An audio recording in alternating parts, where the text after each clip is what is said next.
Après m'être fait voler à plusieurs reprises au Cameroun et en Côte d'Ivoire, malheureusement, nous nous sommes fait voler cette fois-ci au Sénégal. Des bandits sont venus, ils ont cambriolé du matériel pendant que l'on dormait et se sont volatilisés avec. Dans cette vidéo, je vais vous raconter ce qui s'est passé. Et c'est d'autant plus curieux qu'on a retrouvé une partie des éléments qui avaient été volés. Et je suspecte fortement la personne qui a retrouvé ce matériel-là. Bref, je vous raconte les détails dans cette vidéo.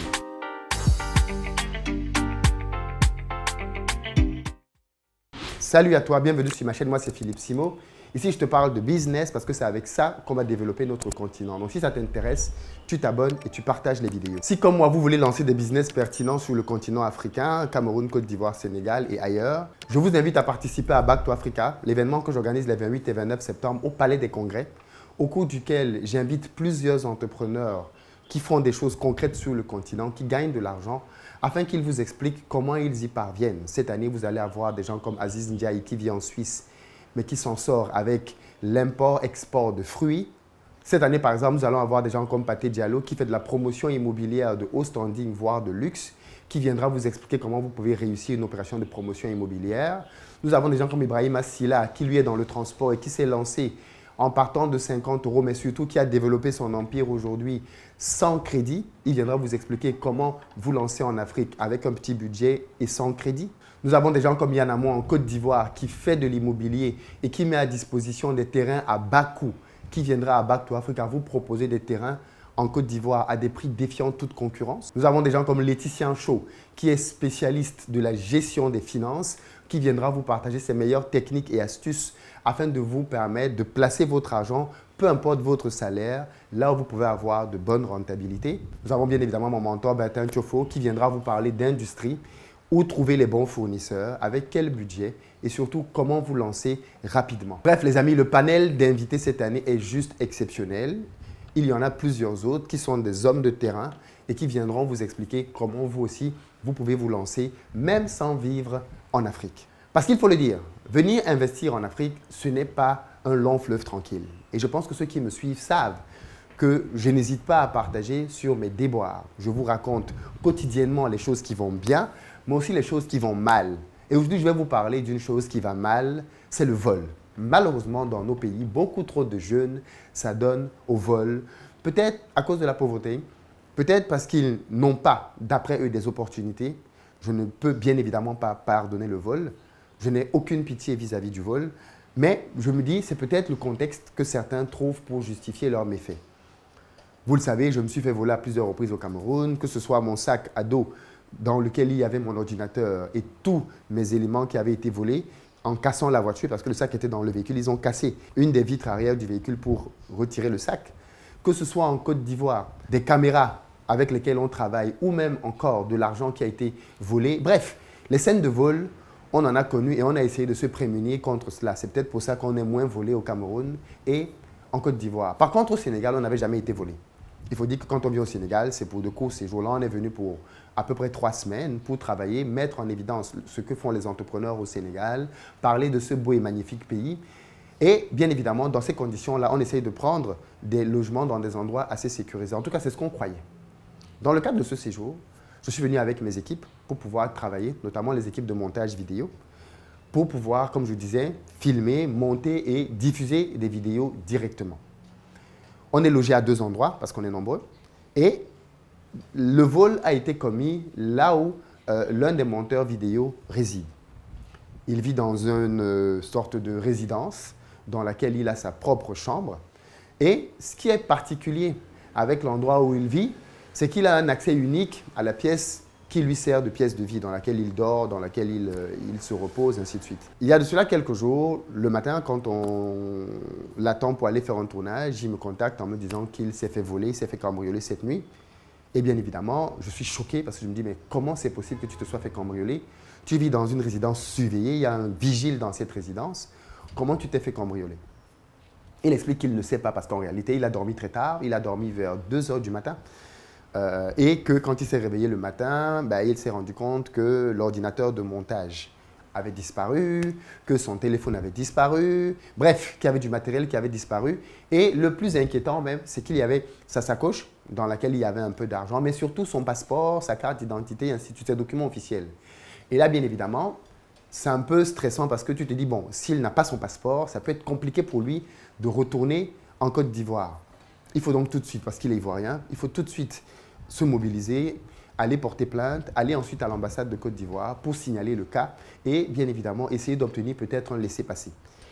En parallèle, bien évidemment, on essaye de faire quelques enquêtes pour comprendre qu'est-ce qui s'est passé. Au début, quand il raconte la scène de vol à la propriétaire de la résidence, elle n'y croit pas du tout. Elle se dit, mais non, on n'a jamais volé ici, ça fait plus de 10 ans qu'on est là, on a un vigile qui surveille la maison. Mais le gars insiste en disant, non, non, non, je ne vous raconte pas des cracks, j'ai réellement été volé, il nous manque plusieurs éléments, parmi lesquels l'ordinateur, les téléphones, les documents, bref, du matériel de travail. Et en contournant la maison, la dame se rend compte qu'il y a des briques qui ont été posées à un angle mort par lequel le voleur est probablement passé. Et en vérifiant ses propres effets, elle se rend compte qu'elle-même, apparemment, elle a été victime d'un vol de son iPhone. Donc, les voleurs sont venus et en fait, ils ont fait plusieurs pièces dans la résidence. Et ils se sont volatilisés. Jusque-là, je me dis, bon, c'est un vol quand même assez audacieux. On essaye de vérifier, on se rend compte que les voleurs ont pu accéder par la fenêtre de la chambre parce que la porte était verrouillée, mais la fenêtre n'avait pas été complètement verrouillée. Et jusque-là, je me dis, mais le voleur est donc entré dans la chambre, le collaborateur dormait. Qu'est-ce qui se passait si le collaborateur se réveillait? Le gars était peut-être armé pour pouvoir se défendre. On a peut-être donc évité le pire. Quoi qu'il en soit, on est donc résolu désormais à essayer de trouver un récépissé parce que le matériel, bon, ça se perd, ça se vole, ça se rachète. Mais les documents, là, ça peut être très contraignant. Et alors même qu'on est donc dans ce processus, la plainte a été portée au commissariat le plus proche. À notre grande surprise, la propriétaire revient vers mon collaborateur lui disant « Voici tes documents ». Elle aurait trouvé la sacoche dans laquelle il y avait le passeport, la carte d'identité et de l'argent. Bon, bien évidemment, quand elle ramène la sacoche, il n'y a plus d'argent dedans. La sacoche est un peu ensablée, comme si elle avait été posée au sol. Et elle justifie en disant que dans le quartier, apparemment, il y aurait un endroit où, en général, quand les voleurs commettent des méfaits, s'il y a des documents administratifs, ils vont les déposer à cet endroit-là. Et que ce n'est pas la première fois qu'il y a ce genre de choses dans le quartier. Quelqu'un a donc apparemment volé. Et quand il s'est rendu compte que dans la sacoche, il y avait des documents administratifs, il est revenu remettre les documents administratifs dans une sorte d'endroit que tout le monde connaît dans le quartier. J'avoue que ça ne m'a pas convaincu. Honnêtement, et ça ne me convainc toujours pas. Mais je veux avoir votre avis là-dessus. Peut-être que c'est une pratique commune ici au Sénégal, que quand quelqu'un vole des documents administratifs, ils viennent les remettre à des endroits qui sont connus. Sénégalais, dites-nous ce qu'il en est. Moi, j'ai plutôt dit que mon premier suspect, ce serait cette dame. Maintenant, le problème, c'est que c'est une dame qui semble quand même avoir de l'argent. C'est une dame qui a une résidence, qui loge des gens. C'est une dame à qui nous-mêmes, on a donné beaucoup d'argent pour notre séjour. Pourquoi est-ce qu'elle irait se mêler de ce genre de choses? C'est là que ça pose problème parce que logiquement, il n'y a pas de raison qu'elle se retrouve à commettre ce genre de larcin ou à être derrière ce genre de coup. Ça ne s'explique pas. Mais factuellement, on constate quand même que c'est elle qui est revenue avec la sacoche. Et elle dit que ce sont ses enfants qui ont découvert ça dans le quartier et qui ont ramené ça à la maison. Bon, pour moi, elle reste la suspect numéro 1. J'ai demandé à mon collaborateur de repartir à la police pour signaler le fait qu'il avait retrouvé ses pièces, comment il a retrouvé ses pièces, afin que la police fasse son enquête. Malheureusement, les choses sont très lentes dans nos administrations et je ne suis pas sûr qu'on aura une issue favorable d'ici à ce qu'on reparte. On est quand même soulagé d'avoir pu retrouver les documents, parce que c'était le plus urgent. Le matériel, ça coûte très cher, mais ça peut se remplacer. Mais les documents, ça aurait été vraiment critique.